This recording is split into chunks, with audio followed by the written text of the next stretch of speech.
I think our audience won't know that much about these restorative justice programmes, and the kind of preparation that goes into, you know, before a meeting like this is quite astonishing. It's really it took 11 intense, months for a start, but give us some insight. Well, I had many meetings in face, on the phone, through my victim liaison officer and the restorative justice facilitator. They would come out and meet me, and then they would go back and meet my stepdad, and it was kind of shuffled between the two of us, questions and answers. So all the questions I had were already presented to him and the answers were already given to me. But it's still something I needed in person. But it's so I wasn't expecting there wasn't going to be any surprises on the day. Yes. Through the 11 months, I had the chance to kind of come up with subsequent questions.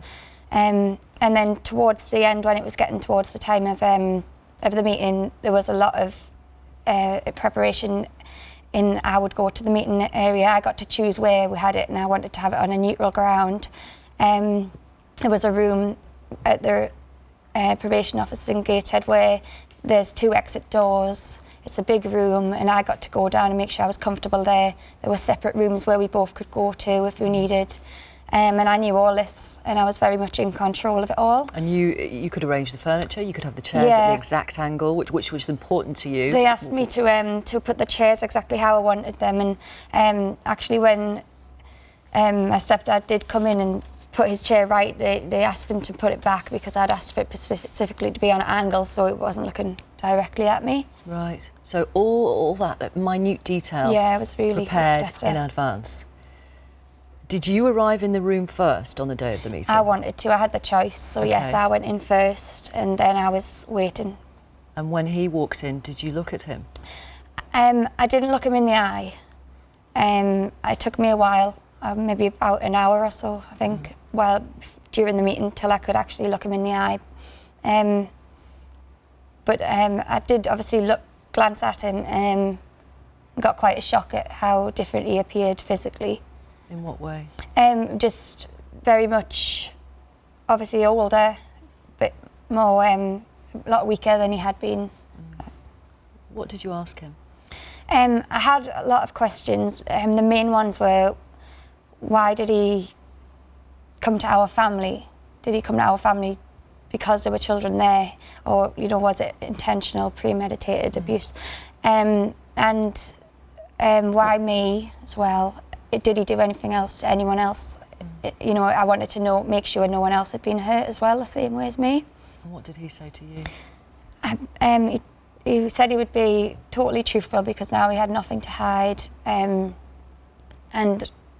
it wasn't anything that was premeditated. It was just, I was the youngest child. I was the most available and vulnerable, which is why it was me.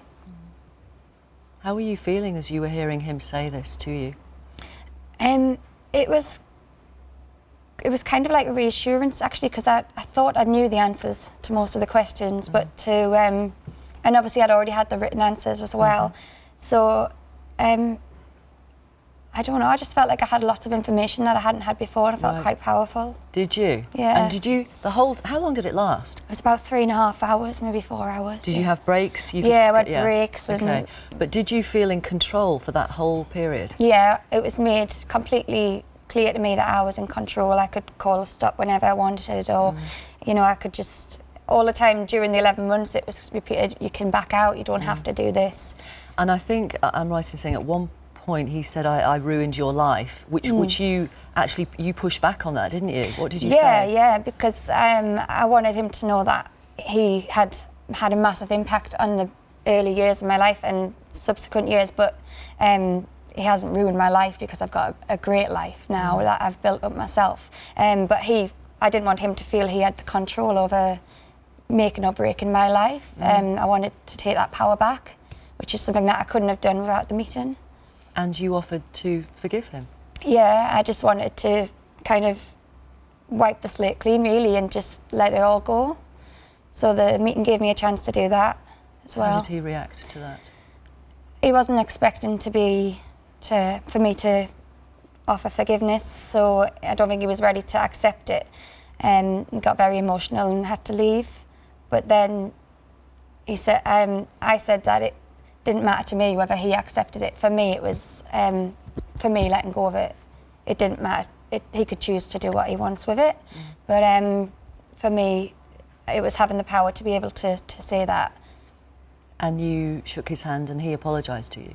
Yes, he apologised profusely, and he did say, yes, it's not a very big word, but it does mean an awful lot to me, because I needed to know that he was sorry, that he did feel bad for what he did, or, you know. And you believed him? I do, yes, yeah. And when it was over, what was your overriding emotion? I just felt really empowered, really. So if you hadn't done that, if you hadn't gone through the preparation and had that meeting, what do you think you would be feeling now?